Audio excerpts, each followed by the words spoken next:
జలయజ్ఞంలో జరిగిన అక్రమాలపై మంత్రి సరైన సమాధానం చెప్పడం లేదని శాసనసభ ప్రశ్నోత్తరాల సమయంలో తెలుగుదేశం పార్టీ సభ్యుడు ధూళిపాళ నరేంద్ర అసంతృప్తి వ్యక్తం చేశారు. పనులన్నీ అసంపూర్తిగా మిగిలిపోతున్నాయని, నిర్వాసితులకు ఇంతవరకు పరిహారం అందలేదన్నారు. ప్రభుత్వం తీసుకుంటున్న చర్యలు నామమాత్రంగా ఉన్నాయని ధూళిపాళ ఆరోపించారు. కృష్ణా జిల్లాలో కాలువల కరకట్టల అభివృద్ధి పట్ల ప్రభుత్వ వైఖరిని నిరసిస్తూ తెలుగుదేశం పార్టీ సభ్యులు సభ నుంచి వాకౌట్ చేశారు.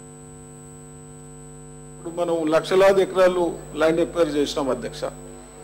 అదేవిధంగా కాంట్రాక్ట్ ఎవరైతే పని చేయని వాళ్ళ మీద ఏమి యాక్షన్ తీసుకుంటున్నారు అంటున్నారు అధ్యక్ష. ఇమ్మీడియట్ యాక్షన్ తీసుకొని ఏదైతే గ్యాప్ ఉన్నాయో ఆ వర్క్ బ్యాలెన్స్ వర్క్ ఉందో అది జూన్ వరకే కంప్లీట్ చేయడానికి ప్రయత్నం చేస్తాం అధ్యక్ష. ఒక్కటి అధ్యక్ష, ఈ వర్క్స్ అధ్యక్ష ఈ సంవత్సరం తప్పనిసరిగా ఇవే కాకుండా డ్రైన్స్ కూడా అన్ని కంప్లీట్ చేయడానికి ప్రయత్నం చేస్తున్నాం అధ్యక్ష.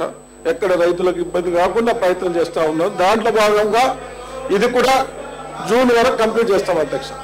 ఆర్డీఓలు కలెక్టర్లు లెటర్ రాస్తే 84 ఎకరాలకి 5 కోట్ల రూపాయలు డబ్బులు ఇవ్వమంటే 1,43,000 కోట్లు బ్రహ్మాండమైన బడ్జెట్ పెట్టామని చెప్పుకునే మీరు ల్యాండ్ ఎక్విజిషన్ కి 5 కోట్లు లేదా సార్ ఇన్ని సంవత్సరాలకి?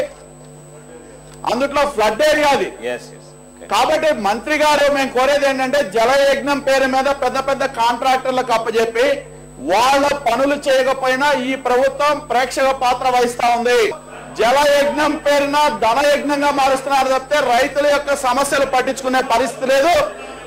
ఈ యొక్క సభలో నిండు సభలో మంత్రి గారు తప్పుడు హామీలు ఇచ్చే ప్రయత్నం చేసిన సందర్భంలో మా గ్రామాల ప్రజలు ఇన్ని ఇబ్బందులు పడుతున్నా స్పష్టంగా ప్రభుత్వం ముందుకు రాని నేపథ్యంలో సంవత్సరాలు గడుస్తున్నా వాళ్ళ మీద ఎటువంటి చర్యలు తీసుకునే నేపథ్యంలో మేము వాకౌట్ చేస్తున్నాం సార్.